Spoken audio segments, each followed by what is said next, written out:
네, 안녕하세요. 저는 강원대학교 국제무역학과에 재직하고 있는 이현훈 교수입니다. 최근에 제사의 길 연구소를 만들어서 현재 대표로 있고요. 주로 제 연구소에서 하는 일은 주로 지금 오늘 말씀드리려고 하는 세계 경제, 한국 경제에 대한 시황, 그리고 앞으로 전망도 말씀드리기도 하지만 보다 더 근본적인 우리 인류가 현재 마주하고 있는 네 가지 뉴노멀이라고 하는 디지털 사회로 전환, 노인 사회로 전환, 그리고 양극화 사회, 그리고 마지막으로 기후 위기를 마주해서 우리 어떻게 살아야 되는지에 대한 연구를 하는 그러한 연구소이고요. 그래서 대안을 마련하기 위한 그 길이 제사길이라고 해서 제가 제사길 연구소라고 했고, 그런 얘기를 제가 유튜브라든가 각종 온라인 매체를 통해서 하려고 합니다.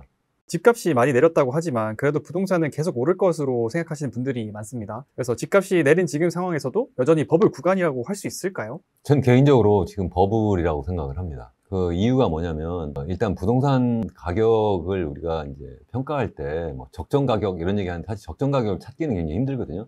다만 시장의 어떤 수요 공급 원리에 따라서 균형 가격이라고 하는 것이 있는데, 그 균형 가격이 제 생각은 한 2010년대 중반, 그러니까 한 2015년, 16년 정도라고 생각을 하고, 2017년부터 굉장히 빠르게 우리나라의 주택 가격이 상승했거든요. 그래서 서울 주택 가격, 서울 아파트 가격 기준으로 하면 한 3배 정도 올랐고요.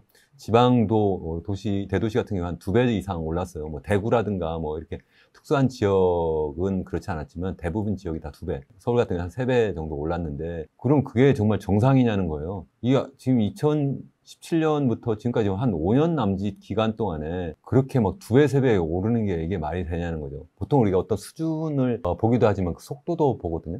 그 속도가 너무 빨랐다 하는 것도 굉장히 문제예요. 왜 그러냐면 이렇게 빨리 이렇게 올라갈 이유가 뭐냐는 거예요. 보통 이제 제가 생각할 때 결국은 이 소위 부동산 가격, 주택 가격도 하나의 경제학적인 측면에서 보면 어떤 수요와 공급에 의해서 움직이는 거잖아요. 일단 수요부터 생각을 해보면, 수요가 뭐죠? 일단 내가 사람들 숫자가 늘어나요. 그럼 집은 뭐 공급이 크게 늘어나지 않는데 수요가 갑자기 확 늘어나면 이제 그러면 이제 가격이 올라가는데, 그 중에 하나가 이제 인구가 막 늘어나는 거죠. 근데 인구가 느나요? 인구가 지금 줄고 있어요. 2020년 이후에 우리나라 인구가 줄어들고 있을 뿐만 아니라 그 인구 구조를 보면 소위 생산 연령 인구라는 게 있어요. 보통 15세 이상 64세까지. 이게 바로 그 사람들이 이제 출산도 하고 아이들도 키우고 그래서 경제활동하면서 돈을 많이 쓰는 분들이거든요. 그러니까 또 집도 큰 집을 원하고 더 좋은 집을 원해요.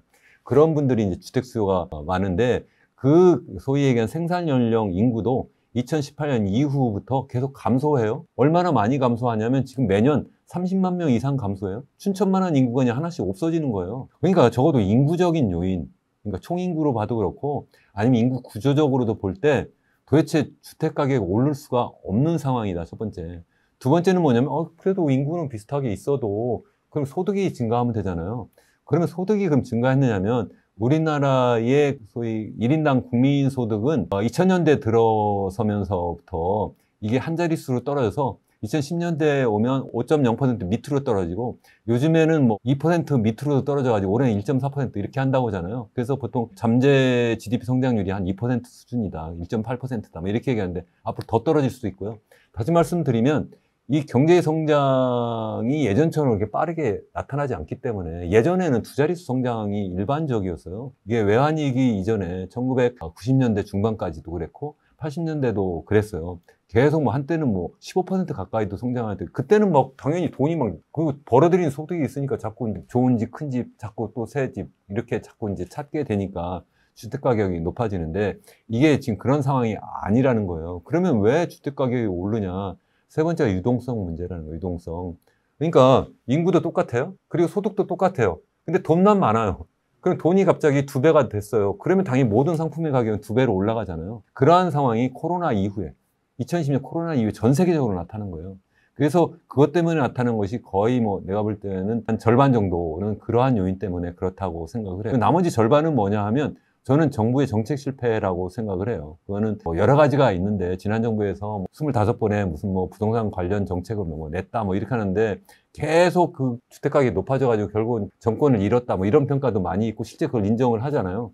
그렇게 된 것이 뭐 여러 가지 뭐 부동산 관련해서 임대차 3법부터 시작해가지고 어떻게 똑똑한 한 채를 갖다 마련해야 된다는 등 뭐 여러 가지 하면서 사람들이 부동산 쪽으로 이렇게 뭐 몰리게 누구나 다 돈을 빌려서 그래서 주택을 구매할 수 있도록 그러면서 또 집값이 오르니까 따라서 막 하고 그러다 보니까 또 이게 소위 얘기하는 가계대출이 막 늘어나고 특히 이제 20대, 30대가 엄청난 그러한 빚을 끌어당겨서 영끌이를 해서 주택가격을 막 끌어올린 측면이 있거든요. 그렇기 때문에 끌어올라갔는데 다시 말씀드리면 근본적인 실질적인 원인, 그러니까 인구가 어떻게 늘어나거나 구조가 더 생산 연령이 늘어나거나 아니면은 뭐 실질소득이 막 계속 증가하는 속도가 빨라서 나타나는 게 아니라 유동성이 많이 풀렸거나 아니면 정부 정책이 실패해서 그렇다는 거예요. 그러면 앞으로도 어떻게 될 거냐는 거죠. 앞으로는 제가 볼 때는 유동성이 아까 말씀드렸죠. 고금리 상황이 계속 유지가 될 텐데 어떻게 유동성이 계속 풀려나가죠? 더 줄이면 줄이죠. 거기에다 아까 말씀드린 것처럼 소위 얘기하는 잠재 GDP 성장률은 더 떨어질 거라고 봐요. 그건 OECD도 그렇게 보고 IMF도 보고 제가 연구한 바에도 의하면 지금처럼 계속 가다 보면 제가 볼 10년 안에 우리나라의 잠재 GDP 성장률은 마이너스로 갈 거예요. 0% 밑으로 떨어질 거다. 어떻게 그러면 집값이 올라가냐 말이에요. 올릴 수 있는 방법은 딱 한 가지예요. 정부가 계속 빚내서 집 사라, 빚내서 집 사라. 이렇게 하라는 수밖에 없는 거거든요.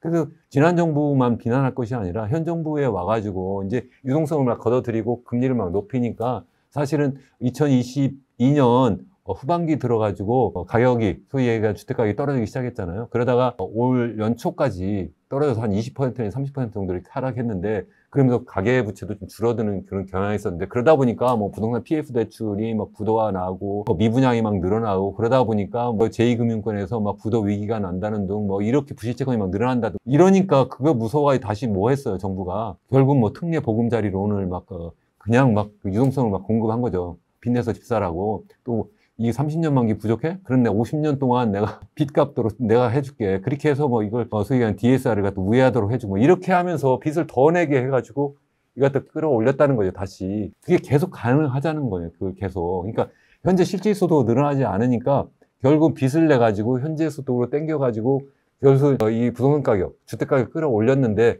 계속 그게 가능할까요? 저는 불가능하다고 생각을 하기 때문에 이걸 계속 집값이 올라간다 이렇게 보는 것은 너무 안이한 생각이 아닐까 그렇게 생각을 합니다. 우리나라의 가계부채가 사상 최대로 1,875조 원이라고 하는데 사상 최대의 가계부채율이 어떤 경제적 충격을 가져올 것으로 보시나요? 보통 이제 가계부채라는 용어보다 가계신용이라는 용어를 쓰는데요. 1,876조라고 최근에 한국은행의 발표 자료에 보면 있어요. 근데 그 속에 보면 가계부채라고 하는 실제 이제 아까 말씀드린 것처럼 부동산 부담보라든가 뭐 이런 것들 실제 이제 직접적으로 돈을 빌린 게 있고 그게 아니라 뭐 신용카드를 쓰거나 아니면 내가 또 자동차를 살 때 할부로 사잖아요. 이것도 빚이잖아요. 그게 이제 110조 정도 이렇게 되는데 그것까지 합하니까 이제 소위 1,876조 정도 된다는 거고요. 그게 어느 정도냐면 뭐 한 GDP 대비로 보면 뭐 한 105% 정도 된다 이렇게 보통 얘기를 하잖아요. 그 정도면 전 세계 OECD 평균으로 보면 월등히 높을 뿐만 아니라 우리나라가 거의 1등을 한다. 우리나라보다 약간 더 높다는 데가 뭐 스위스라든가 호주라는 나라가 있는데 우리나라는 특수하게 소위 얘기하는 전세라는 제도가 있어서 개인 간의 금융, 소위 사금융이 있잖아요. 내가 어디 이제 아파트를 들어가는데 내가 집주인한테 내 돈을 1억이든 5억이든 맡기고 들어오니까 집주인은 나한테 돈을 빌린 거잖아요. 이 사인 간에 돈을 빌린, 이건 어떻게 보면 금융기관에 돈을 빌린 것보다 더 위험한 거예요. 지난번에 역전세 났을 때 얼마나 걱정을 많은 사람들이 했어요. 그런 상황이 되는 것까지 포함하면 그게 한 1,000조 정도 좀 넘는다고 보는데 그것까지 넣으면 우리나라의 GDP 대비 한 150%가 넘지 않느냐 이러한 보고서가 한국경제연구원에서 올해 초에 나와 있고요. 그 그림도 여기 뭐 보여드리고 있는데 그래서 그런 가계부채를 우리가 순수하게 그냥 따져도 이미 뭐 스위스, 호주, 캐나다 다음 네 번째로 높을 뿐만 아니라 전세금까지 포함하면 단연코 1위다. 또 우리나라는 영세 자영업자들이 굉장히 많은데요. 영세 자영업자들이 기업 대출로 잡히긴 하는데 실제 내가 집도 사고 뭐 생활비로도 써야 되는데 지금 내가 뭐 DSR에도 걸리고 더 이상 빚을 끌어당길 수가 없는 거예요. 그러면 내 자영업자 그런 소상공인 그러한 또 여러 가지 대출한 방법이 있거든요. 그걸 끌어다 쓴 게 또 굉장히 많아요. 그것까지 포함하면 제 생각에는 GDP 대비 한 200% 정도 되지 않을까. 그걸 한번 연구기관에서 한번 직접 한국은행이든 금융감독원이든 한번 좀 정확한 자료를 한번 내놨으면 좋겠는데 그거까지 포함하면 제가 볼 때는 한 200% 되지 않을까.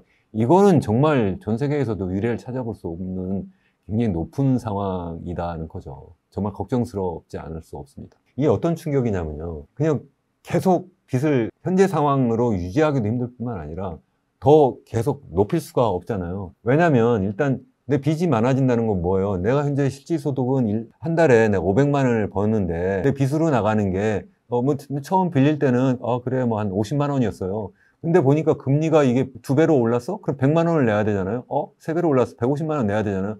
이게 다시 또 옛날로 떨어져야 되는데 안 떨어져요? 그럼 그 상태로 계속 유지가 되는데 내가 그럼 어떻게 해요? 나의 소비를 줄일 수밖에 없다는 문제예요. 그래서 이 소비가 줄어들기 때문에 경제 활력이 전반적으로 나빠진다는 것이 하나 있고, 이렇게 계속 가계부채를 막 높이는 방식으로 이렇게 부동산 가격, 주택 가격 계속 끌어올리면 무슨 문제가 있느냐면, 우리의 어떤 투자 재원이라는 게 한계가 있잖아요. 한정되어 있는데 이게 너무 부동산 건설 분야로 너무 몰리는 거예요. 우리나라 GDP 대비로 지난해 기준으로 소위 투자가 차지하는 비중이 한 31% 정도 되거든요. 그 중에 절반 정도가 설비 투자하고 R&D 투자예요. 쉽게 얘기하면. 나머지 절반이 뭐냐면 다 부동산 투자예요. 이게 많아도 너무 많다는 거예요. 이게 한 15% 정도 되는데 이게 너무 높다. 그러다 보니까 물론 부동산 투자도 해서 뭐 사람들이 살 수 있는 집을 마련하는 것도 중요하죠. 그렇지만 우리의 어떤 미래의 먹거리를 만들기 위해서는 결국 뭐가 필요해요? 설비 투자가 필요하고 R&D 투자를 해야 되잖아요. 그쪽으로 가지 않고 자꾸 집값을 끌어올려?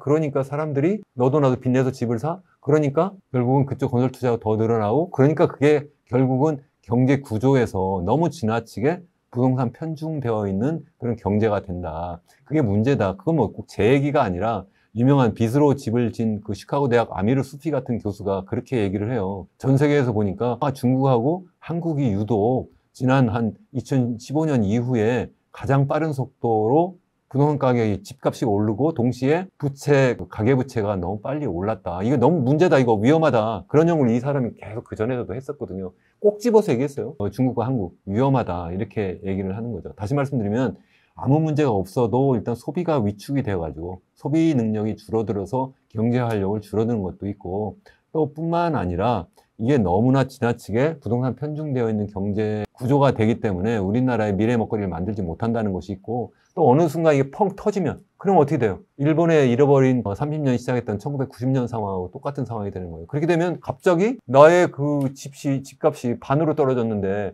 그럼 무슨 얘기예요? 나의 그 자산 가치가 반으로 떨어졌기 때문에 결국은 나의 소비는 나의 현재 소득에도 영향을 받지만 나의 자산에 영향을 받잖아요. 이게 자산 가격이 확 떨어지니까 소위 얘기하는 대차대조표 불황으로 이제 빠지게 되고 장기 불황으로 갈 수밖에 없다는 거죠. 그런 문제가 정말 심각하다. 이렇게 말씀을 드릴 수 있는 겁니다. 거의 약간 미국 리먼 브라더스도 어떻게 보면 부동산에 있는 그 가계부채? 요거 때문에 한 번에 펑 터진 거잖아요. 우리나라도 약간 그런 위기가 있을 수도 있는 거네요. 지금 너무 잘 지금 지적을 해주신 거고요. 미국이 2008년 글로벌 금융위기의 발원지가 된 거는 미국이 2000년 닷컴 버블 꺼진 다음에 2001년부터 급속히 금리를 낮춰가지고 1%까지 낮추거든요. 이게 낮추니까 사람들이 이번에는 다 뭐 하냐면, 이게 닷컴 버블 꺼지기 전에는 전부 다 테크 기업이니 주식을 샀잖아요. 근데 주식 사가지고 한번 크게 되었으니까 이번엔 다 부동산을 산 거예요. 또 당연히 부시 행정부 때인데, 그래, 너도 나도 내 집 하나 갖고 있어야 된다 해가지고 그쪽으로 막 그 소위 신용이 좋지 않은 사람들한테도 그 소위 그냥 부동산 담보대출, 모기지 론을 막 해준 거예요. 그래서 보통 30년 만기 보통 미국 같은 거 하는데, 그걸 갖다 막 돈을 막 빌려주는데 신용이 좋지 않은 사람, 소위 서브 프라임 모기지 론을 많이 해준 거예요. 그렇게 해주니까 지금 요즘 영끌이 하는 것처럼, 우리나라에서 영끌이 하는 것처럼 신용이 좋지 않은 사람들까지 막 너도 나도 막 덤벼가지고 하니까, 그러니까 가계부채는 가계부채대로 올라가고, 그 주택가격이 막 올라가고, 올라가니까 나도 빨리 또 들어가야 되고, 이렇게 하면서 이게 계속 마치 네덜란드에서 튤립 버블이 생기는 것처럼 이렇게 부동산 가격 버블이 생긴 거고, 그러다가 이제 2004년부터 시작해가지고 미국의 연방정부가 기준금리를 올리기 시작하니까 꺼지기 시작한 게 바로 그게 글로벌 금융위기다. 그럼 그 당시에 그런 가계부채가 어느 정도냐? GDP 대비 딱 100%예요. 근데 우리나라는 그거보다 훨씬 높다니까요. 이건 정말 사상 초유의 일이다 하는 얘기예요. 그 뒤에 이제 미국은 그래서 그때 한번 꺼트려가지고 지금은 한 60% 남짓밖에 안 돼요. 가계부채, GDP 대비 가계부채 비중이. 근데 우리나라 지금 너무 높기 때문에 이거 어떻게든 구조조정을 해야 된다는 거고. 그래서 제가 말씀드린 것처럼 2008년도 글로벌 금융위기 때도 그랬고요. 90년도에 일본의 소위 잃어버린 10년이 시작했던 시점도 주식시장의 버블뿐만 아니라 부동산 시장의 버블이 너무 컸다가 그게 꺼진 거예요. 주택 가격뿐만 아니라 그 당시에 뭐 기업들이 이 설비 투자, R&D 투자한 게 아니라 다 뭐 했냐면 소위 얘기하는 공장 부지 사고, 그리고 또 우리 얼마 전 우리도 유행했잖아요. 소위 얘기하는 무슨 골프 회원권 뭐 이런 거 사가지고 그거 가지고 이제 돈놀이를 한 거잖아요. 그러다가 이제 그게 기준금리 좀 높이면서 확 터진 거예요. 아까 말씀드린 것처럼 1929년 세계 대공황도 주식시장에 버블하고 소위 얘기하는 이 부동산 시장 버블이 꺼지면서 나타난 거예요. 그러니까 이 부동산 시장의 버블이 어쩌면 이 주식시장 버블보다 더 위험해요. 왜냐하면 주식시장에는 참여하고 있는 사람들이 좀 일부잖아요. 좀 약간 돈 있는 그러한 자본가들인데 소위 얘기하는 부동산 시장은 거의 모든 사람이 다 참여하고 있기 때문에 또 실질적으로 전체 자산에서 차지하는 비중이 너무 커요. 우리나라 같은 경우에 지난해 가계가 갖고 있는 자산 중에 한 64.4%가 전부 부동산이에요. 이거는 뭐 미국의 30%, 미국 30%도 안 되는데 너무 지나치게 부동산 쪽에 몰빵을 하고 있거든요. 근데 이게 터지면 어떻게 되는 거냐. 이런 걱정을 이제 안 할 수가 없는 거죠. 그러면 계속 가계부채 계속 높이면 되지 뭐. 앞으로도 계속 뭐 흉내 보금자리론도 나고 뭐 50년 만기가 아니라 뭐 60년 만기 내고 그다음 70년 만기 내고 나중에 100년 만기 만들어내지 뭐. 그렇게 해서 계속 높일 수가 있나요? 그렇게 아까 말씀드린 것처럼 그렇게 하면 할수록 우리나라의 어떤 소비 여력을 자꾸 줄이고 우리나라의 산업 구조를 자꾸 부동산 쪽으로 왜곡시켜가지고 그게 장기적인 성장 잠재력을 떨어뜨릴 수밖에 없을 뿐만 아니라 이게 고금리 상황에서 언제 팍 터지면 이게 정말 대규모의 그런 장기 불황이 나타날 뿐만 아니라 일본처럼 잃어버린 30년. 하다못해 1929년 그때도 제가 잃어버린 10년이라고 했잖아요. 어쩜 20년 갈 수도 있었는데 2차 세계대전이 터지니까 그게 거기서 끝난 거예요. 그렇게 오래 간다는 겁니다. 그래서 굉장히 심각한 상황이다. 제가 이렇게 막 얘기하면 어떤 분들은 댓글에서 이현웅 교수는 말이야 뭐 오면 항상 뭐 부정적인 얘기만 한다 뭐 이렇게 얘기를 하는데 저도 안 하고 싶죠. 근데 마치 이런 거예요. 우리나라는 사람으로 얘기하면 이미 인구 고령화 때문에 막 지금 막 나이가 들고 당뇨병이 막 걸려 있는 상황인데 당뇨병 자체로는 죽지 않는데 매일 고기 먹고 술 먹고 그리고 막 그 스트레스 쌓이는 일하고 운동 안 하고 이렇게 하면 합병증이 오잖아요. 주로 뭐 고혈압이라든가 콜레스테롤이라든가 우리는 그런 상황이 아니에요. 그죠? 점점 인구 고령화가 막 진행이 되고 있는데 우리가 이거 가지고 구조조정하고 뭐 이렇게 해야 되는데 빚내서 집 사고 그래서 그쪽으로 자꾸 부동산 경기 키워가지고 그래서 경제 성장률을 뭐 1.4% 겨우 방어하고 내년에 2% 만들면 그게 무슨 의미냐는 거죠. 그게 아니라 진짜 건전한 소비, 건전한 설비 투자가 늘어나고 또 그렇게 해서 우리나라의 수출 경쟁력을 키워야지만 그래야지 그게 진정한 장기적인 지속 가능한 그러한 경제 성장, 경제 발전이 되는 것이 아니냐 그런 말씀입니다. 평균 이제 월급쟁이가 월 300만 원 정도 번다고 하더라고요. 월급쟁이도 사기 어려운 집값이잖아요. 그래서 이런 부동산 버블이 꺼진다면 현 상황에서는 어느 정도 더 떨어져야 정상이라 할 수 있을까요? 그러니까 제가 아까 말씀드린 것처럼 2017년 이후에 한 서울 같은 경우로 생각해보면 3배 정도 올랐다가 이게 지난해 말부터 약간 떨어져서 한 20%에서 30% 떨어졌다가 다시 한 20% 정도 회복이 되었다가 요즘 다시 또 고개를 약간 또 숙이고 있잖아요. 그래서 그게 데드캣 바운스였구나. 그래서 2차 하락이 지금 시작되었다. 그래서 뭐 대충 뭐 고점에서 2022년 한 중반 고점에서 한 1 정도 떨어졌다고 본다면 글쎄 제가 볼 땐 좀 더 떨어져야 되지 않을까 싶습니다. 다만 이게 급속히 떨어지는 것을 저는 원하지는 않는데 이게 쉽게 통제 가능한 것이 아니기 때문에 잘못하면 확 떨어질 수도 있지 않을까. 그게 이제 전반적인 경기 충격으로 있을 수도 있겠다. 그렇기 때문에 이제 정부에서는 이걸 어떻게 이제 소프트 랜딩을 시킬 거냐 하는 그러한 문제 때문에 이제 여러 가지 그러한 고육책을 꺼내고 있는 거라고 저는 생각을 해요. 선의로 생각할 때. 근데 그렇다고 해서 계속 뭐 빚내서 집 사라 이런 방법은 저는 아니라고 생각을 해요. 그런 방법보다는 사실은 제가 볼 때는 한국은행이 기준금리를 좀 더 올렸어야 되는 게 맞고요. 지금 3.5%에서 지금 멈춰 있는 데가 지금 3월이었나요? 뭐 연초부터 계속 지금 멈춰 있는 상태인데 저라면 한두 번 더 올린 상태에서 자연스럽게 거품을 빼는 어떤 유도를 좀 했어야 되고 그러한 가운데서 부동산 경기 꺼지고 뭐 여러 가지 신용기관에서 어떤 불량 채권이 늘어나고 이렇게 되면 그거에 이제 행정부가 소위 미시적인 그러한 방법으로 그걸 챙겨야 되는데 그렇게 하지 않고 한국은행대로 뭐 기준금리 높이지도 않으면서 지금 뭐 우리 한국은행 총리께서도 여러 번 얘기하는데 지금 빚내서 집 사면 앞으로 금리가 그렇게 쉽게 떨어지지 않을 텐데 그거 상당히 위험합니다. 이렇게 말씀만 하실 게 아니라 더 이상 그쪽으로 가지 않도록 분명한 시그널을 줘야 되는 것이 아니냐. 그렇게 하지 않는 것이 저는 정말 좀 걱정이다. 그래서 한국은행은 그런 것을 보는 것이 아니라 전체적인 경기, 우리나라의 일단 물가가 지금 사실은 그렇게 낮은 게 아니에요. 지금 우리나라 지난달 3.8% 전년 동기 대비 성장했는데 2%가 우리 목표치잖아요. 그보다 높고 또 더군다나 우리는 생필품 같은 경우에는 미국 같은 데서 하지 않는 그러한 통제를 좀 하잖아요. 어느 정도 그래서 우리 그 물가를 어떻게든 안정화시키려고 행정부가 노력을 하고 있기 때문에 지금 억지로 여러 가지 이제 공공 서비스 물가라든가 생필품 물가를 눌러서 지금 그 정도 수준인데 내버려두면 4%까지도 갈 수 있는 거기 때문에 그 얘기는 무슨 얘기냐면 지금 아직도 금리가 낮고 유동성이 많이 풀려 있는 상태다. 그런 얘기입니다. 그걸 원천적으로 잡아주는 것이 그게 한국은행, 중앙은행의 일이라는 거고, 그리고 이제 거기서 나오는 여러 부작용을 미시적으로, 정책적으로 그걸 챙기는 것이 바로 이제 행정부에서 하는 일이다. 이제 그렇게 저는 말씀드리고 싶습니다. 아무래도 이 부동산이라는 게 우리의 삶과 되게 근접해 있고 직접 삶과 연결돼 있는 재화잖아요. 그래서 더 사람들이 더 불안을 느끼고 위험을 느끼는 것 같아요. 그래서 이런 경제 위기로까지도 갈 수 있는 급박한 상황인 것 같은데 이렇게 불안한 미래를 염려하시는 분들을 위해서 한 말씀 부탁드릴 수 있을까요? 아까 말씀드린 거랑 비슷한데 결국 이럴 때 한탕. 네, 이번에 어쨌든 뭐 아니면 도다 해가지고 영끌이 해가지고 그냥 몰빵하는 거는 안 하는 게 좋겠다 그렇게 생각을 저는 합니다. 제 개인적으로도 안 하고 제 자식한테도 절대 권하지 않을 것 같아요. 그게 첫 번째고, 두 번째는 투자가 아니래도 자기의 어떤 소득 보전을 위한 노력을 좀 더 열심히 잘 해야 되지 않을까. 예전처럼 내가 그냥 자산 가격이 많이 올라 있으니까 내 이거 가지고 내가 그냥 대충 흥청망청 써도 되겠다 이렇게 생각하는 건 별로 좋지 않다. 개인적으로 그렇게 생각을 합니다. 높은 금리에 이자 내기도 버거워하시는 분들이 많잖아요. 그래서 내년에는 금리 인하를 기대하시는 분들도 많은데 이현우 교수님께서 보시기에 금리 인하의 시기는 언제쯤으로 보시나요? 그거를 정확히 맞출 수는 없을 것 같고요. 적어도 당장은 아니다. 보통 일반적인 마켓 컨센서스는 내년 중반 정도를 지나야지만 금리를 낮추지 않겠느냐 이런 것 같고요.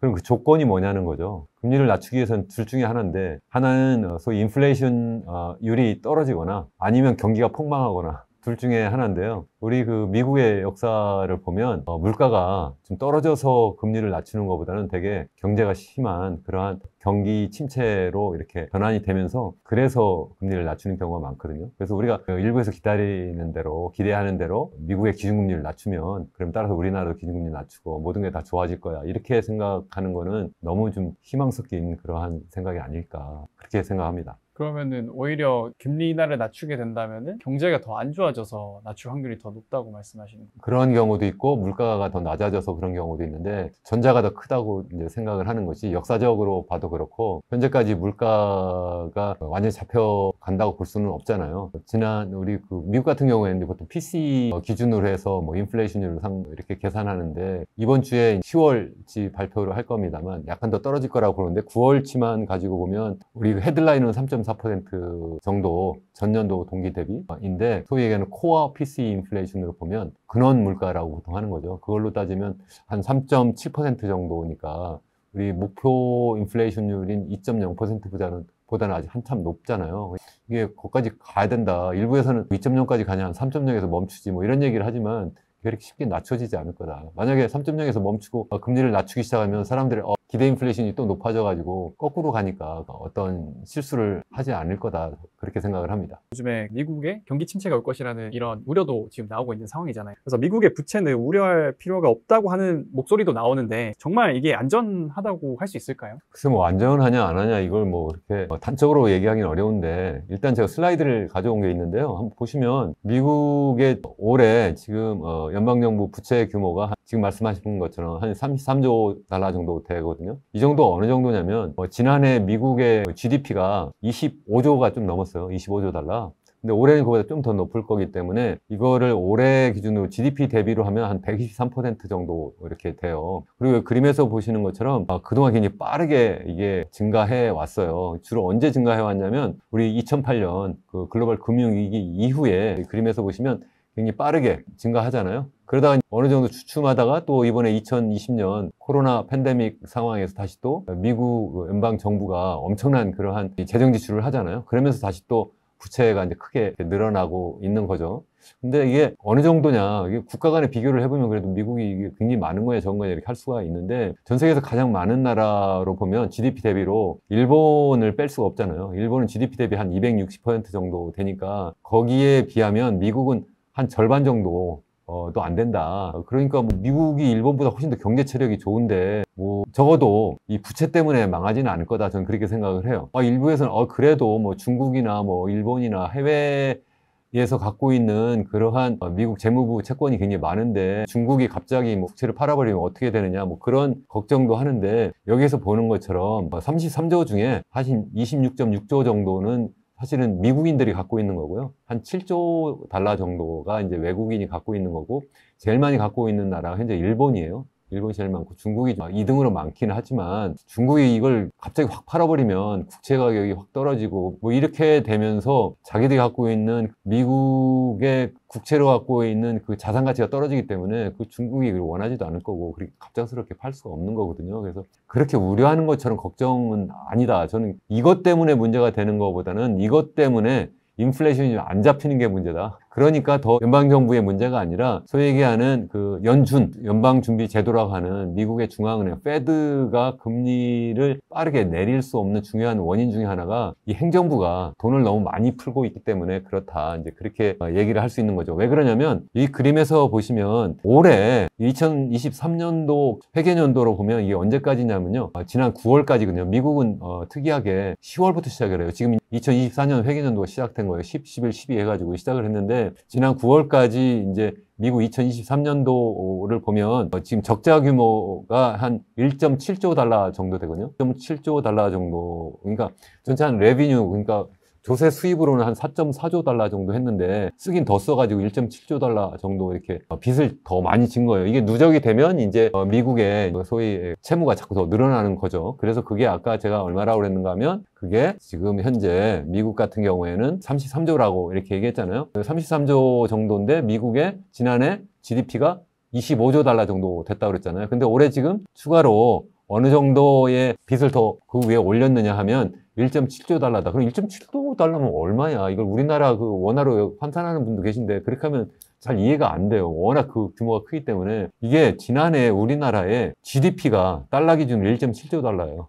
그러니까 쉽게 얘기하면 우리나라 GDP 정도의 규모의 적자를 냈다. 그 정도 규모로 지금 미국의 소위 얘기하는 빚이 더 늘어났다. 그렇게 생각을 할 수 있는 거고 또 한 가지 이제 오른쪽 그림을 보시면 이게 제가 아까 말씀드린 것처럼 2008년도에 소위 그 미국의 빚이 막 크게 늘어났다고 그랬잖아요. 그 33조까지 올랐는데 여기 2008년도에 크게 늘어났는데 한 해 얼마나 늘어났냐면 1.5조 달러 정도 좀 채 못되게 늘어났어요. 그만큼씩 무슨 얘기냐면 미국의 연방정부의 적자가 그만큼 생겼다는 건데 그게 좀 줄어들었는데 이번에 코로나가 발생하니까 1년에 얼마 되냐면 3조 달러 이상씩 이렇게 연방정부 적자가 생겼고요.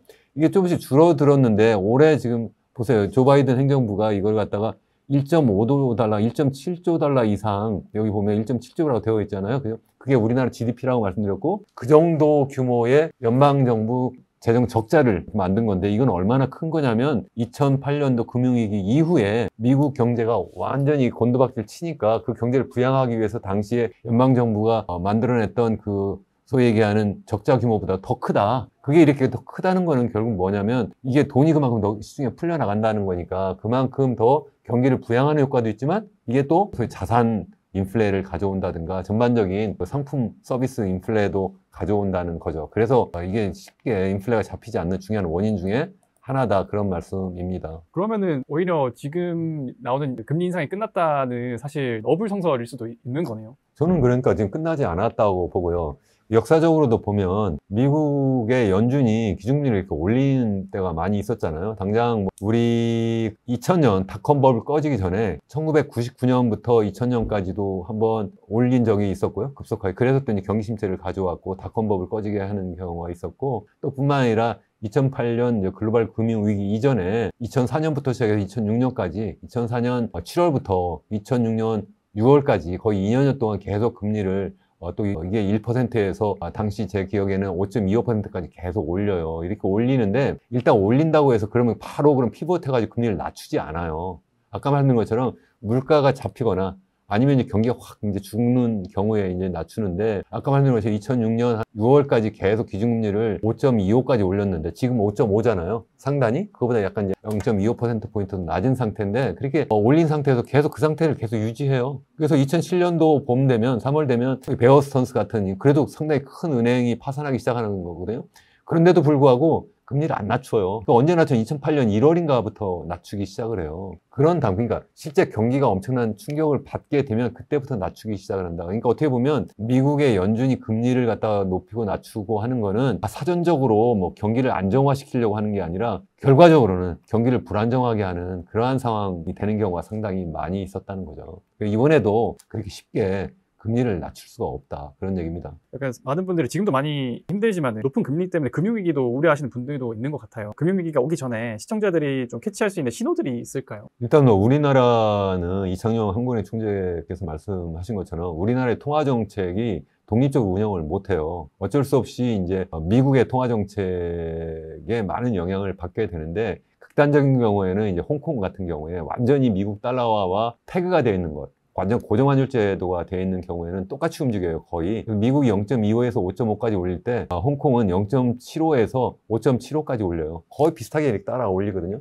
그렇게 하면서 당연히 홍콩도 힘들죠. 그만큼 막 금리를 올리니까 돈의 가격이 올라가니까 당연히 투자가 줄고 소비가 줄고 해서 홍콩 항생지수 같은 거 보면 고점에서 지금 한 30% 이상 다 빠져 있고, 주택가격도 많이 지금 하락하고 있는 상태예요. 굉장히 어려운 상태인데, 우리나라는 고정환율 제도는 아니지만 환율을 안정적으로 유지하려고 하기 때문에 그냥 우리 혼자 그냥 금리를 확 낮춰버리면 그러면 외화가 빠져나갈 수밖에 없고, 그러면 또 환율이 높아지고 이렇게 되는 건 우리가 원하지 않잖아요. 그래서 환율을 어느 정도 안정적으로 유지하려고 하는 그런 노력 때문에 금리를 쉽게 그거를 갖다가 혼자 단독으로 낮추지 못할 거다. 그래서 금리를 고금리 상태가 계속 유지가 될 수밖에 없고, 그거는 아무래도 이 유동성이 준다는 의미이기도 하거든요. 돈이 그만큼 많이 축소가 되는 거기 때문에 그렇게 되면서 이게 결국은 실물시장 또 자산시장에 아무래도 영향을 줄 수밖에 없다. 다만 이게 즉각적으로 영향을 주는 것보다 어떤 시차를 주게 되는 것이고, 또 전 세계가 지금 이런 통화긴축이 동시적으로 나타나고, 어쩌면 이렇게 크게 동시적으로 통화긴축이 있었던 적이 있을까 싶을 정도로 거의 없어요. 제 기억에는.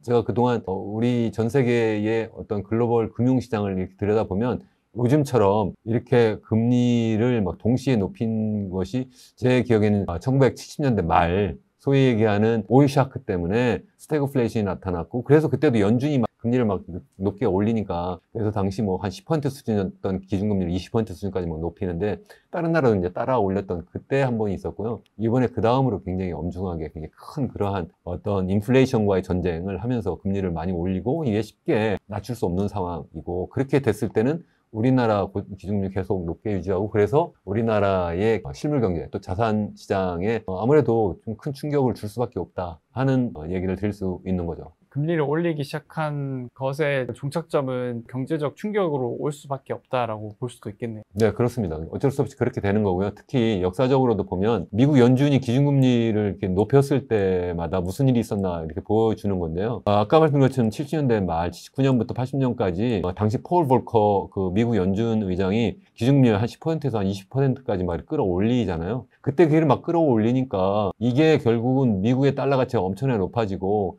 미국 달러 표시로 외채를 많이 가져간 나라들이 엄청난 그런 충격을 받게 되는데, 그게 주로 라틴 아메리카, 소위 얘기하는 중남미 국가들이거든요. 그 중남미 국가들이 거의 다 부도가 나요. 연쇄 부도가 나는 소위 얘기하는 그러한 라틴 아메리카 부채 위기가 있었고요.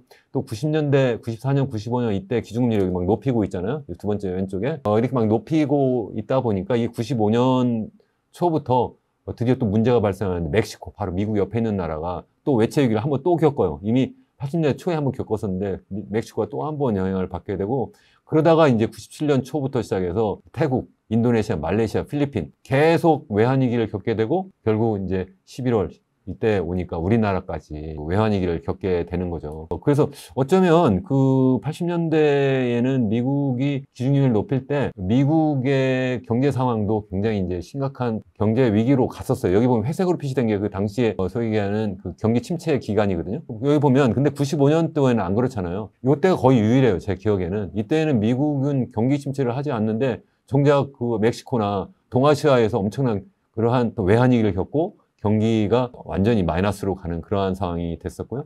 또 여기 보면 닷컴 버블 꺼질 때 99년, 2000년 이때 막 금리를 높였다고 했잖아요. 이때도 따라서 여기 보면 뒤에 회색이 또 나오잖아요. 또 다시 닷컴 버블이 꺼지고 그리고 또 이제 경제가 위축이 되고 당시에 뭐 전 세계적으로 또 그러한 영향을 받았고요. 여기 또 2008년도에 보면 그때 또 기준금리를 엄청나게 높였잖아요. 아까 말한 것처럼 1%에서 5.25까지 높였다고 그랬는데 이렇게 높여가지고 보니까 여기 보면 계속 상당으로 높여오고 있었는데 당장이 아니라 좀 지나고 이제 금리를 낮추기 시작하니까 이 회색으로 보이잖아요. 그래서 경기 침체가 오더라. 그래서 이번에도 이제 올려가지고 이제 상단에서 지금 지난 7월까지 계속 올렸고 이제 그동안 계속 멈춰 있는 상태인데 멈춰 있는 게 꼭 좋은 게 아니다. 반대로 지금 이게 금리가 떨어지기 시작할 때 그때 보면 경기 침체가 주로 나타나는 것이 일반적인 현상이더라. 또 한 가지는 말씀드린 것처럼 미국 경제가 설사 경기 침체가 오지 않더라도 전 세계적으로는 꼭 영향을 받더라는 거죠. 그게 70년대 말 80년대 초에 그랬고 또 90년대 중반에도 그랬고 또 그리고 2008년 글로벌 금융위기 때도 그랬고요. 계속 그랬고 이번에 다시 또 금리를 낮췄다 확 올려버리니까 이게 또 따라갈 수밖에 없는 이러한 경우에 거기에 또 영향을 많은 나라들이 받을 수밖에 없다. 이제 그렇게 얘기를 할 수 있는 거죠. 그러면은 이번 상황이 어느 시대 때 그 흐름과 많이 유사하다고 할 수 있을까요? 계속 유사해요. 제가 볼 때는 1929년 세계 대공황 때도요. 그때도 막 경기가 그때 엄청나게 호황했거든요. 소위 얘기하는 2차 산업혁명이 있고 그렇게 해가지고 뭐 당시에 뭐 자동차 산업이 엄청나게 붐을 일으켰고 대량 생산 방식이 막 등장하고 그래서 투자도 엄청나게 몰리고 돈도 또 많이 풀렸어요. 그러다 보니까 사람들이 막 흥청망청 하면서 과잉 투자를 하고 그게 실물 부문에 투자만 하는 것이 아니라 돈이 많이 풀려나가니까 주식 가격이 엄청나게 올라갔거든요. 또 뿐만 아니라 이제 부동산 가격도 엄청나게 많이 올라갔고요. 그렇게 되니까 당시에 뭐 하다못해 구두 닦기도 주식 투자를 했다 뭐 이런 얘기가 있잖아요. 이렇게 하다 보니까 이거 해가지고 당시에 미국 연준이 기준금리를 조금 높이기 시작을 했었는데 그때도 그러면서 이게 갑자기 블랙 프라이데이, 블랙 먼데이 뭐 이런 것들이 10월에 막 오면서 갑자기 주식 가격이 폭락하고 그러면서 부동산 가격이 폭락하고 그게 무려 잃어버린 10년을 가져온 거예요. 일본 보고 잃어버린 30년이라고 얘기하는데 그 당시에 미국이 잃어버린 10년을 했어요. 1929년에 세계 대공황이 터진 다음에요. 거의 10년 동안. 그 뒤에 뭐 루즈벨트 대통령이 등장해서 뭐 뉴딜 정책을 했다 뭐 이렇게 하는데 계속 그걸 살리려고 해도 안 살아났어요. 그럼 언제 그게 살아났느냐? 1939년에 2차 세계대전이 터지니까. 갑자기 그러니까 뭐 엄청난 지출이 되고 엄청나게 그동안 쌓였던 재고가 다 풀려나가는 거예요. 전쟁에 써야 되니까 그런 물자들이 그러면서 이제 경제가 다시 살아나기 시작했거든요. 그때뿐만 아니라 뭐 기억을 그러면 뭐 그때는 잘 못하겠다 내가 하면 기억할 수 있는 게 당장 뭐 2000년 닷컴 버블 꺼질 때랑 그리고 또 2008년 글로벌 금융위기 때인데 시간이 없으니까 2008년도 경우만 하나만 내가 보여드릴게요. 2008년도 이렇게 보시면 2008년도 여기 보시면 이 그림 여기 보시면 기준금리 아까 말씀드린 것처럼 2004년 6월부터 2006년 7월까지 기준금리를 1%에서 5.25%로 급속히 올리잖아요. 근데 거의 2년 기간을 두고 이렇게 올린 거예요. 그래도 굉장히 높은 폭으로 올렸는데 그런 다음에 다시 또 그 기준금리를 그 수준에서 언제까지 유지하냐면 2007년 8월까지 계속 유지를 해요. 그러니까 상당히 여기 보면 빨간색으로 표시된 게 그거거든요. 계속 기준금리가 일단 올라간 다음에도 그 상태 계속 오랫동안 1년여를 계속 그 상태에서 유지한다. 그러니까 현재 상황과 비교해 보면 이제 7월부터니까 이제 아직 한 5개월 정도 기준금리가 이제 현재 멈춰 있는데 앞으로 적어도 이 기준으로 한다면 6개월 이상 계속 갈 수도 있잖아요. 그러니까 내년 후반기 정도 금리를 낮추면 낮춘다. 다만 그게 좋아서 낮추는 것보다 나빠서 낮출 수도 있는 게 뭐냐면 미국 연준이 관심을 갖고 있는 것은 사실은 무슨 자산시장에서 주식 가격이 올라가고 내려가고 이게 아니잖아요. 그거보다는 실물시장, 소위 GDP 실질 경제 성장률이라든가 아니면은 실업률 특히 이 고용시장이 어떤 건데 이 고용시장을 보시면 여기 파란색으로 되어 있는 건데요. 기준금리 계속 높일 동안 이 소위 얘기하는 실업률이 5% 수준에서 서서히 도리어 떨어져요. 떨어지는 건 좋은 거잖아요. 고용시장이 엄청나게 좋아요. 상단에 계속 유지해도 계속 그 상태를 계속 유지해요. 그리고 여기 보면 그 다음에 녹색으로 표시된 것이 실질 GDP 성장률인데 얘만 서서히 줄어드는데 그래도 여기 지금 막 거의 꼭지점까지 올라갈 때 2006년 7월까지 이게 2.5% 수준까지면 2.5%면 미국 같은 게 완전 고용 수준이거든요. 이게 높은 수준 계속 유지해요. 근데 언제부터 이게 떨어지냐면 아까 말씀드린 것처럼 이게 레먼 브라더스 사태가 난 게 언제냐면 2008년 10월이고요. 9월이고요. 그리고 그 전에 2007년 3월부터 조그마한 은행들, 아까 베어스턴스나 조그맣지도 않아요. 굉장히 중견 이상 큰 은행들인데 얘들이 계속 무너지거든요. 그렇게 무너지면서 얘가 계속 경기가 이제 서서히 침체하는데 그래도 계속 기준금리는 금방 낮추지 않더라. 이게 기준금리를 낮추기 시작한 건 아까 말씀드린 것처럼 2007년 8월 소위 베어 스턴스 사태가 난 뒤에도 한참 지난 다음에 하기 시작했고 나중에 경기 침체가 본격적으로 나타나기 회색이 된 거잖아요. 그때부터 기준금리를 낮춰요. 그러니까 선제적으로 기준금리를 낮추지 않는다는 거예요. 그걸 여기 이 그림을 보시면 더더욱 확실하게 알 수 있는데 여기 나스닥 지수도 보면 기준금리 막 높일 때 나스닥 지수가 떨어지나요? 안 떨어져요. 계속 올라가요. 지금하고 뭐가 다르죠? 그리고 여기 계속 높은 수준에서 5.2 계속 유지하죠. 그때도 계속 나스닥 지수가 올라가요. 그럼 언제부터 떨어지죠? 기준금리 낮추니까 거꾸로 낮추기 시작하니까 떨어져요. 이게 희한하지 않아요? 그게 무슨 얘기냐면 사실은 기준금리 따라서 얘 나스닥 지수가 없는 게 아니라 나스닥 지수가 경기가 나빠 떨어지기 시작하니까 그때 가서 기준금리를 낮추었다 그 얘기예요. 거꾸로. 그러니까 이게 선행지표라기보다는 상당히 후행지표 성격이 강하다. 미국 연준에서 우리가 뭐 데이터 디펜던트하다. 데이터를 보면서 우리 결정하겠다 이렇게 하는데 뒤쫓아가겠다 그런 뜻이라는 말씀입니다. 또 한 가지 우리가 봐줄 만한 게 뭐냐면 소위 얘기하는 이 스프레드라고 하는 건데 장기 금리와 단기 금리 보통 우리 10년 만기 국채 수익률하고 2년 만기 국채 수익률 이 두 개를 보통 비교해가지고 보통 10년 만기 국채 수익률이 더 높아요. 왜 그래요? 이 금리라고 하는 것은 돈의 가치잖아요. 돈의 가치는 시간이 길면 그만큼 내가 회수할 수 있는 그러한 기간이 길어지니까 당연히 더 높을 수밖에 없잖아요. 그렇게 되는데 이게 거꾸로 되는 경우가 있어요. 그렇게 되는 경우가 이제 역전되었다 이렇게 얘기하는데 보통 2년 만기 국채 수익률이 미국 연준의 기준금리와 굉장히 밀접하게 움직인다고 하는데 그것과 이제 연관해서 연결이 되는데 여기 보시면 그 기준금리를 막 높여가지고 위에 보면 아까 본 그 그림인데요. 거기에서 이제 상단이 유지할 때 그때 지금 여기 역전 현상이 나타나잖아요. 이게 무슨 얘기냐면 여기 밑에 와 있잖아요. 0% 밑에 와 있다는 거는 미국의 10년 만기 국채 수익률이 도리어 2년 만기 국채 수익률보다 낮은 거예요. 지금 현재가 그렇거든요. 좀 이따 보여드리겠습니다만 이런 상태가 되면 그러면 꼭 경기가 침체로 오더라. 여기 보면 당장에 오는 게 아니라 약간 시차를 두고 오더라 하는 거예요. 여기 보시면 긴 그림을 가지고 한번 보면 더 좋을 것 같아요. 여기 보시면 1970년대 말부터 시작해가지고 현재까지 소위 10년 만기 국채 수익률하고 2년 만기 국채 수익률의 차이, 그걸 스프레드라고 영어로 하는데 그 차이가 역전되었을 때를 보면 여기 보면 아까 70년대 말 80년대 초에 기준금리를 높일 때 그때 역전 현상이 한번 있었고요. 또 그리고 90년대 한번 그래 90년대는 잘 기억이 안 나시니까 2000년대 그러니까 1999년 2000년 초 그때 다시 또 기준금리를 높였다고 했잖아요. 그때 역전 현상이 한번 나타났죠. 여기 이렇게 마이너스로 간 게 역전이에요. 그리고 여기 뭐 2008년도 그때 직전에 2006년 7년 이때 그때 또 한번 또 그렇죠. 그때마다 이 뒤에 회색으로 나타나잖아요. 꼭 보면 이렇게 소위 경기 침체가 오더라. 여기 보면 지금 현재 상황이에요. 그래서 이게 지금 2022년 중반 이후부터 이게 굉장히 역전성이 굉장히 심화됐어요. 이건 어떻게 보면 2006, 7년 때보다 아니면 1999년 당시보다도 훨씬 더 이 역전 규모가 커요. 그럼 어느 정도냐 하면 79년, 80년대 그 당시와 거의 버금갈 정도 굉장히 크다. 또 그리고 기간이 굉장히 장기간 동안 계속 그 역전 현상이 나타나고 있어요. 그래서 이게 이번에 현재 보여주고 있는 것은 이게 적어도 90년대 말에 있었던 역전 현상이나 아니면 2005, 6년, 7년 요때 나타났던 역전 현상보다 더 규모가 크기 때문에 더 큰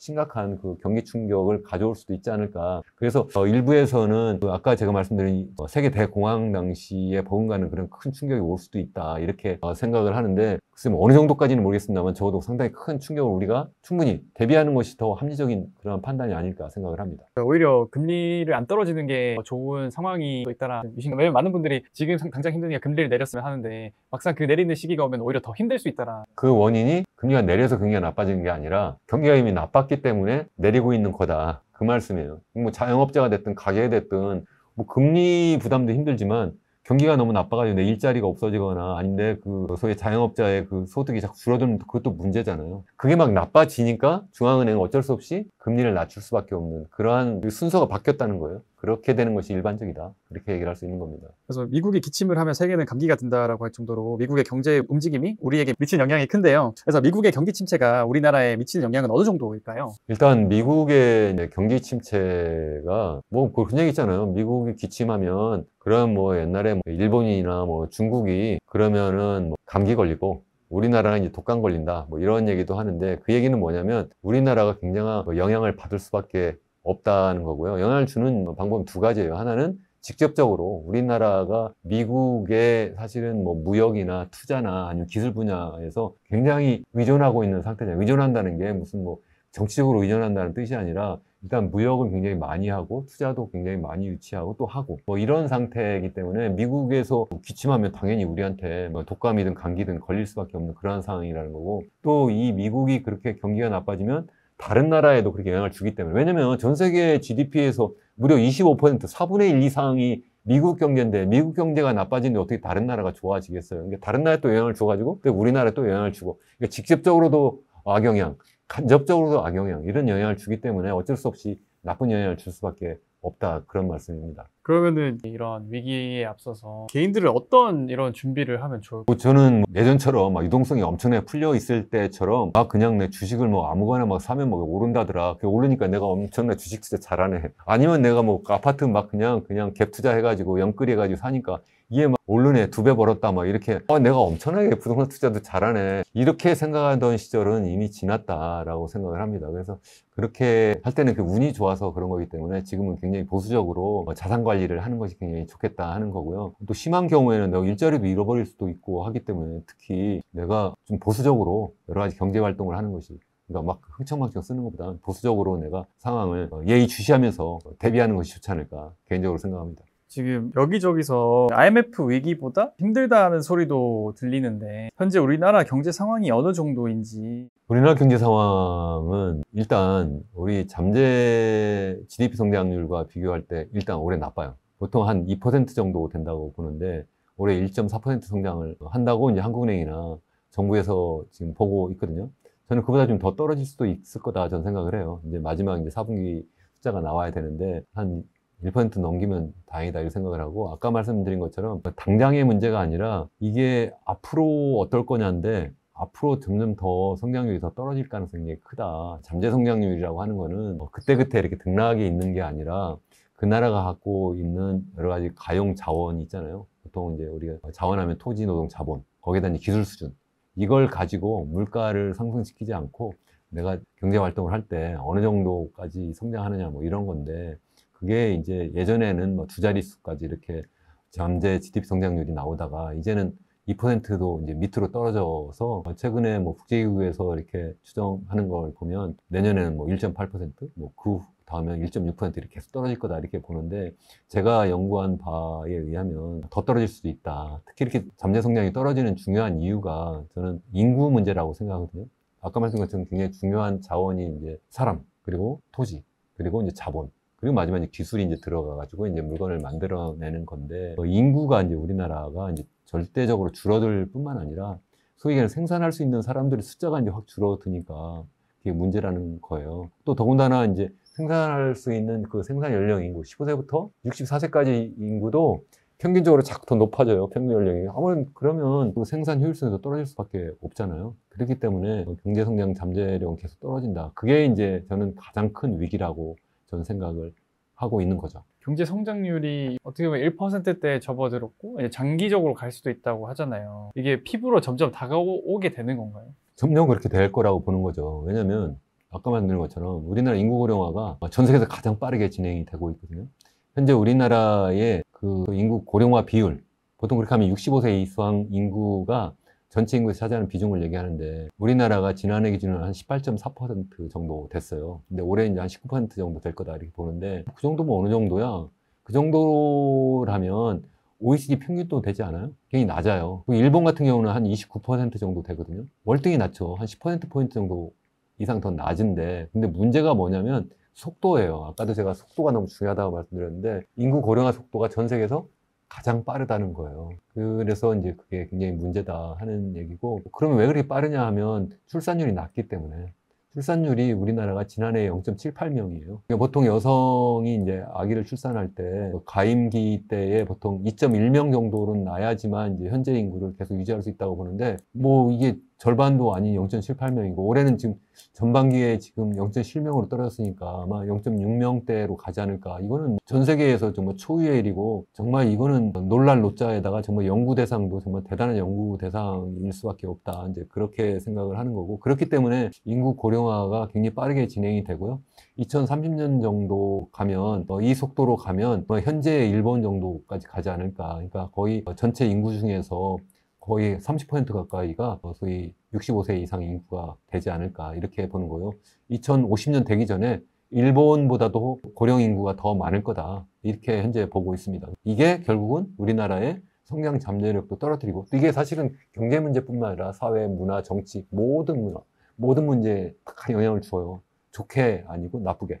이게 정말 큰 문제다 그렇게 생각을 합니다. 그렇게 보면은 현재 우리나라의 상황이 1990년대 일본과 많이 닮아 있다고 할 수 있나요? 굉장히 닮았죠. 일단 닮은 이유가 뭐냐면 일본과 비슷하게 우리나라의 부동산 버블이 일단 많이 끼고 있다는 거고요. 또 인구 고령화가 많이 진행되고 있다는 게 비슷한 거예요. 뭐 그렇게 얘기하니까 그 일본이 당시에 어느 정도 인구 고령화인데 사실은 당시에 일본의 인구 고령화 비중은 12%밖에 안 됐어요. 그럼에도 불구하고 당시에 가장 높았어요. 가장 높았는데 그게 이제 그 뒤에도 계속 전 세계에서 가장 빠른 속도로 그 당시만 해도 인구 고령화가 진행되면서 일단 버블이 한번 꺼지니까 회복하지 못하고 그게 10년이 지나고 20년이 지나고 30년이 되었다는 거고요. 거기에 비하면 우리나라는 지금 더 높은 수준이고 부동산 버블도 그 당시와 비교하면 글쎄 뭐 어디가 더 높을지는 모르지만 가계부채 비율로 보면 우리나라가 훨씬 더 높은 상황이라고 이제 볼 수가 있는 거고요. 또 뿐만 아니라 이제 생각해 볼 수 있는 게 뭐냐면 일본 같은 경우에 이건 말씀을 한번 드리는 게 좋을 것 같아요. 왜 그게 꺼졌는가 하면 일본 같은 경우는 우리나라보다 훨씬 더 빨리 소위 경제 기적을 만들어내는 나라잖아요. 2차 세계대전을 일으킨 전범 국가이기 때문에 미국이 이제 점령국으로서 들어가지고 모든 걸 다 바꾸려고 딱 처음엔 시작을 했잖아요. 메가더 사령관이 점령군 사령관을 들어가지고 일본이 다시는 미국에 도전하지 못하게 만들어야겠다. 이렇게 하다 보니까 나중에 보니까 2차 세계대전 때는 같이 싸웠던 연합국으로 싸웠던 구소련과 이제는 이 소위 얘기하는 이념 전쟁을 하고 냉전 상황이 막 되는 거예요. 그러다 보니까 이제 전 세계가 이제 두 개의 그런 그룹으로 나뉘게 되고 그래서 일본을 자연스럽게 미국은 소위 얘기하는 자유진영으로 이제 편입시키게 되는 그런 노력을 하게 되고요. 그러다 보니까 전쟁 끝나자마자 시작했던 그러한 일본 개조 운동은 이제 하지 않고 반대로 이제 일본을 미국의 하나의 연합국으로 이렇게 만들어야 되겠다. 이렇게 하고 있는데 이제 1950년 더군다나 소위 한국전쟁이 딱 터진 거죠. 그러다 보니까 이제 일본이 병참기지가 되면서 일본의 그러한 산업이 다시 2차 세계대전 때 사실 막강한 그러한 군사력을 키운 그러한 산업 국가잖아요. 그게 다 회복이 된 거고 플러스 알파로 이제 더 성장을 하게 되었던 거고요. 그렇게 잘 나갈 때가 있었는데 그래 두 자릿수 성장을 했어요, 일본도.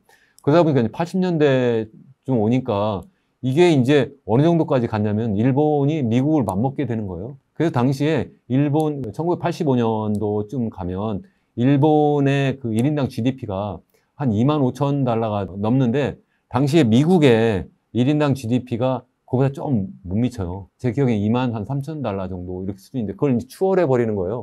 거기에다 실질적으로 일본의 뭐 자동차부터 시작해가지고 각종 뭐 철강 제품 이런 것들이 막 미국 시장을 들어가면서 미국의 시장 자체가 교란된다고 이제 그쪽에 판단하고 거기에 있는 미국 기업들이 막 들고 일어나는 거죠. 그래서 했던 일이 첫 번째 뭐냐면 소위 얘기하는 수출 자율 규제, VR이라는 게 있거든요. VR, Voluntary Export Restraint 해가지고 수출 자율 규제라고 하는데 그래서 미국이 일본의 팔을 비틀어가지고 너 자동차 수출 이렇게 막 늘리면 안 돼. 1년에 요만큼만 해. 자율적으로 규제해. 왜냐면 가트 시스템에 들어와 있기 때문에 그냥 그걸 갖다가 무역을 갖다가 막 그냥 강제로 이거 갖다가 규제를 하는 건 이제 가트 규정에 어긋나기 때문에 그걸 이제 우회하는 회색 조치로서 그렇게 한 게 하나가 있고요.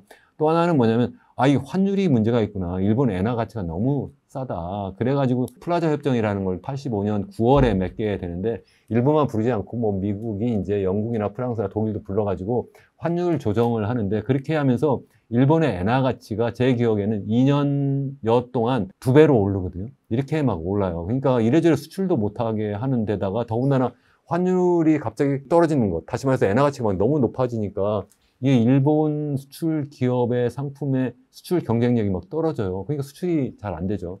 그래서 이게 85년 직전까지만 해도 GDP 대비 한 14% 정도 되는 수출이 7% 수준까지 떨어지거든요. 그런 GDP 대비 그렇다는 거예요. 그게 무슨 얘기냐면 좀 전에 말씀드린 것처럼 플라자 협정 때문에 일본 엔화 가치가 너무 높아진 것도 있고 VR 같은 소위 수출 자율 규제 때문에 또 수출을 잘 못한 것도 있고 또 한 가지 이유는 뭐냐면 이렇게 되니까 일본 기업들이 여기서 생산하면 안 되겠구나 그래가지고 동남아로 다 이전을 하거든요. 그때부터 일본의 기업들이 동남아로 가고 일본의 FDI가 그때 막 나타나고 그래서 소위 얘기하는 글로벌 밸리체인 있잖아요. 그게 그때 만들어지기 시작한 거예요. 동남아에서.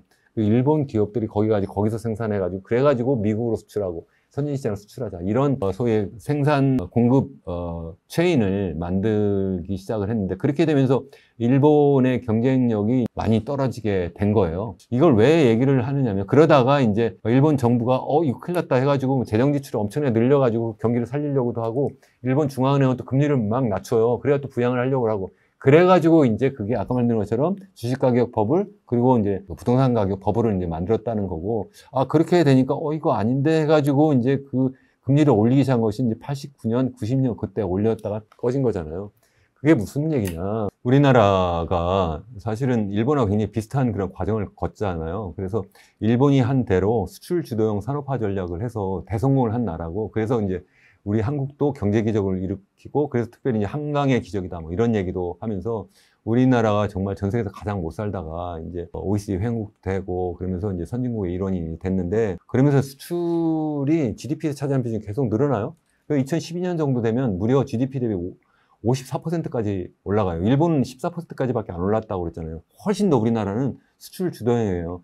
일본은 당시에 그래도 많이 늘어난 게 그 정도인데 그래도 우리나라에 비하면 상당히 내수 주도형 그러한 성장을 하는 그런 국가라고도 볼 수도 있어요. 근데 12년 이후에 GDP 대비 소위 얘기하는 수출 비중이 계속 감소해요. 그래서 얼마나 감소하냐면 이게 최근 한 1년까지 가면 한 35% 수준까지 떨어졌다가 그래서 21년, 22년 이때 잠깐 좀 늘어나는 듯한데 올해 또 떨어질 거라고 봐요. 올해 지금 수출이 잘 안 되고 있어가지고. 그래서 GDP 대비 이제 수출이 계속 떨어지는데 이렇게 되는 요인이 뭐냐면 결국은 미국이 우리나라한테 직접적인 무역 압력을 가하는 것도 일부 있을 수는 있지만 뭐 지금 소위 얘기한 디지털 시대를 가장 선도하는 IT 기업들 반도체 관련 그러한 공장이라든가 아니면 뭐 배터리 관련 공장들 전부 미국으로 와서 생산해 뭐 이런 것도 있지만 우리나라가 그동안 이제 소위 글로벌 공급망을 구축했던 중간 생산 기지인 중국에 엄청난 그러한 무역 압력을 가하고 있잖아요. 또 무역 전쟁, 기술 전쟁을 넘어 패권 경쟁을 하니까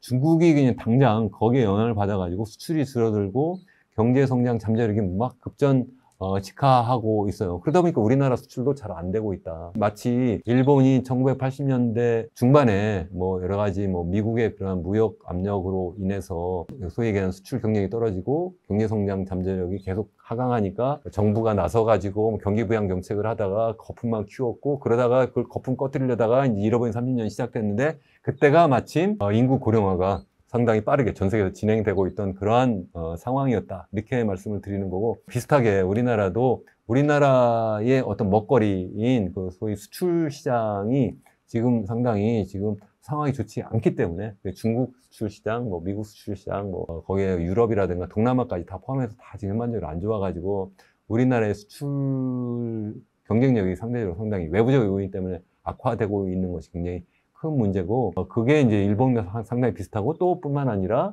아까 말씀드린 것처럼 우리나라의 인구 고령화 수준이 일본보다 더 상황이 나쁘다는 것도 또 말씀드렸고 또 거기다 또 언제 터질지도 모르는 그 가계부채가 GDP 대비를 보면 당시 일본보다 훨씬 더 높은 상황이다. 그러니까 여러 가지가 겹쳐가지고 상당히 어렵다. 뭐 그렇게 얘기를 할 수가 있을 것 같습니다. 그래서 우리나라에서 잃어버린 30년이 이렇게 오게 되면 어떤 일들이 벌어질지 지금 상상이 사실 되지 않잖아요. 그래서 우리의 삶은 어떤 영향을 받게 될지. 일본의 잃어버린 30년의 특징을 얘기하면 첫 번째는 어떤 부동산 버블 소위 주식시장 버블, 그 자산시장의 버블이 갑자기 꺼져서 시작했다는 게 한 가지고요. 두 번째는 뭐냐면 소위 인구 고령화가 굉장히 심화되면서 그게 이제 경제를 다시 살아 올라가게 하지 못한다는 것이 있고요.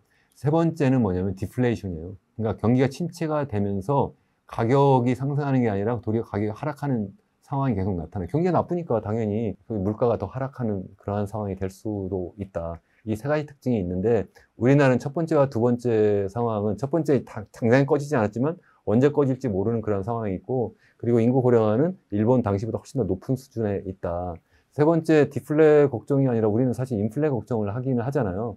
그렇지만 일단 한번 이 가격이 꺼지면, 거품이 꺼지면 그 디플레 상황으로도 확 바뀔 수도 있다라고 생각을 해요. 왜냐하면 오늘 우리나라 얘기를 일본과 비교해서 하지만 또 한 가지 비슷한 나라가 지금 중국이거든요.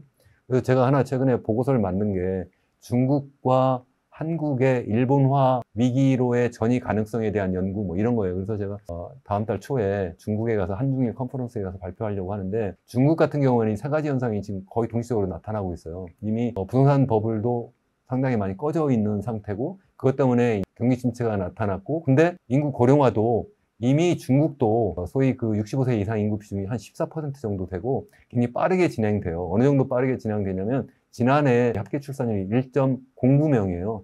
이 정도면 우리나라는 0.78명이니까 우리나라보다는 낮지만 전 세계에 비하면 낮아도 엄청나게 낮은 형편이고, 그렇기 때문에 인구 고령화 속도가 우리나라 다음으로 빨라요. 그래서 이것 때문에 중국의 그러한 성장 잠재력도 굉장히 떨어질 것이다 이렇게 보는 거고, 전 세계가 지금 소위 글로벌 인플레이션과 지금 싸우고 있잖아요. 근데 유일하게 중국이 지금 디플레이션하고 싸우고 있어요. 이미 생산자 물가로 보면 이미 1년 넘게 계속 전년 동기 대비 마이너스를 보이고 있어요. 소위 생산자 물가 상승률이 마이너스라는 거고, 소비자 물가 상승률도 지난 4개월 동안 마이너스로 갔다가 뭐 0%로 갔다가 살짝 0.1% 갔다가 다시 지난달에 다시 또 0%, 0.1% 마이너스로 가고, 굉장히 디플레이션 비슷한 상황이 이미 되고 있다. 그래서 이게 일본화가 중국에서 먼저 나타날 수도 있다. 그래서 지금 그러한 그 연구 보고서라든가 그러한 기사, 뉴스가 전 세계에서 많이 나오고 있어요. 중국의 일본화 위기, 일본을 따라가는 거 아니냐. 그래서 뭐 차이나 피크론 뭐 이런 것도 있잖아요. 그래서 중국이 미국을 뭐 따라잡을 거야. 뭐 언제는 그랬는데, 마치 1980년대 중반까지만 해도 일본이 미국을 따라잡을 거야 이러다가 폭망했잖아요. 그래가지고 이러고 30년이 됐는데, 이게 지금 중국이 비슷한 상황이 돼서 피크 차이나 얘기를 하고 있는데, 뭐 얼마 전에 뭐 일본에서도 어떤 뉴스 매체가 뭐 한국은 끝났다 뭐 이렇게 얘기하는데, 사실은 서방에서는 중국에 더 관심이 많아서 그렇지, 만약에 우리나라까지 똑같이 그냥 객관적인 자료로 보면 우리나라가 훨씬 더 중국보다 상황이 나쁘다. 왜 그러냐면 부동산 가격, 주택 가격이 중국 같은 경우에는 2016년부터 2011년까지 한 2배 정도 올랐거든요. 근데 우리나라는 2017년부터 12년까지 1년 늦게 시작해가지고 1년 늦게 끝났는데 한 3배 정도 올랐다고 말씀드렸잖아요. 그 과정에서 우리나라는 가계부채를 그냥 일반적으로 계산해도 GDP 대비 105%, 중국은 63%밖에 안 돼요. 가계부채 그렇게 높지 않아요. 그 대신 뭐가 많이 있느냐, 소위 지방정부 부채가 많이 늘어났다. 그래서 뭐 그림자 금융까지 포함하면 뭐 GDP 대비 뭐 100%가 넘는다 뭐 이렇게 얘기를 하는데, 그거는 중앙정부 부채는 또 굉장히 낮기 때문에 중앙정부가 맘만 먹으면 사실 지방정부 부채는 갚을 수가 있는 상황이라서 우리나라보다 상황이 도리어 더 낫다. 근데 다만 이제 걱정이 뭐냐면 중국도 소위 기업 부채가 한 GDP 대비 한 130%가 넘거든요. 그게 문제라는 거고, 우리나라도 기업 부채가 거의 120% 정도 가까이 되지 않을까. 그 정도 돼요. 제 기억에는. 그러면 이 정도 어느 정도냐 하면, 일본이 당시 그 정도였어요. 일본이. 여기 보시면 일본이 여기 색깔이 녹색인데요. 1990년도에 이제 버블이 막 꺼질 때 가계부채 맨 아래 여기 보시면 136.72%잖아요. GDP 대비 130%가 넘었어요. 자, 그러면 그게 이제 위에 녹색 그림으로 나타난 거예요. 이렇게 올라갔다가 그 뒤에 이제 거품 꺼지면서 이제 꺼진 건데, 22년을 한번 비교해 보시죠. 그러면 중국이 어느 정도냐면 이 소위 얘기하는 기업 부채가 134% 정도예요. 1990년 일본하고 굉장히 비슷해요. 그러면 뭐 그거 보니까 뭐 중국 손가락질 할 게 아니라 한국이 어느 정도냐, 아까 제가 120% 가까이 된다고 했잖아요. 119.64니까 120% 정도 된다. 그러니까 우리나라는 가계부채도 그냥 일반적으로 계산해도 105%, 가계부채가 지금 119%, 이 정도니까 높아도 너무 높다. 그래서 지금 중국 걱정할 게 아니라 지금 한국이 더 걱정이다. 제가 이제 그런 생각이에요. 그래서 제가 아까도 잠깐 말씀드렸습니다만, 한중일 3개국 이렇게 컨퍼런스 할 때 저기 딱 3개국가 이제 학자들이 모여서 얘기하는데, 한번 이걸 가지고 한번 얘기를 해보려고 그래요. 중국이 위험하냐, 한국이 더 위험하냐, 일본 학자들한테. 제가 볼 때 한국이 더 위험한 것 같은데, 그런 얘기를 한번 같이 나눠볼까 하는데, 이게 또 더군다나 중국은 중국이 그냥 자체적으로 나빠서, 아니면 미국하고 사이가 나빠서 이렇게 경쟁하다가 나빠질 수 있지만, 우리는 중국의 영향도 받고 자체적으로도 계속 쌓아올린, 빚으로 쌓아올린 그런 부채라든가 여러 가지 성장 잠재력 때문에 나빠질 수도 있고, 또 하나는 중국을 통해서 중국 때문에 나빠질 수도 있거든요. 왜냐면 중국으로의 어떤 수출 비중이 GDP 대비 지난해 기준으로 보면 거의 24%, 거의 4분의 1 정도 되거든요. 중국보다 더 높아요. 그러니까 중국이 만약 거품이 꺼지면 우리나라 직격탄이죠. 거기에다가 사실 홍콩으로 들어가는 것도 많잖아요.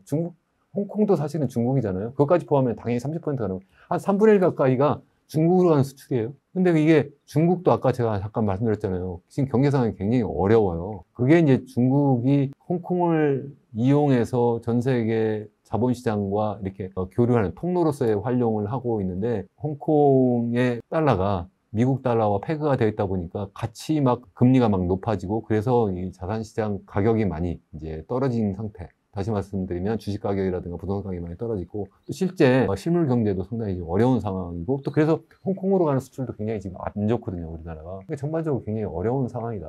다시 말씀드리면 내부적으로도 어렵고, 그러니까 1990년 당시에 일본보다도 어렵고, 외부적으로도 보면 미국을 직접 통해서 아니면 중국을 경유해서도 봐도 상당히 어려운 상황이다.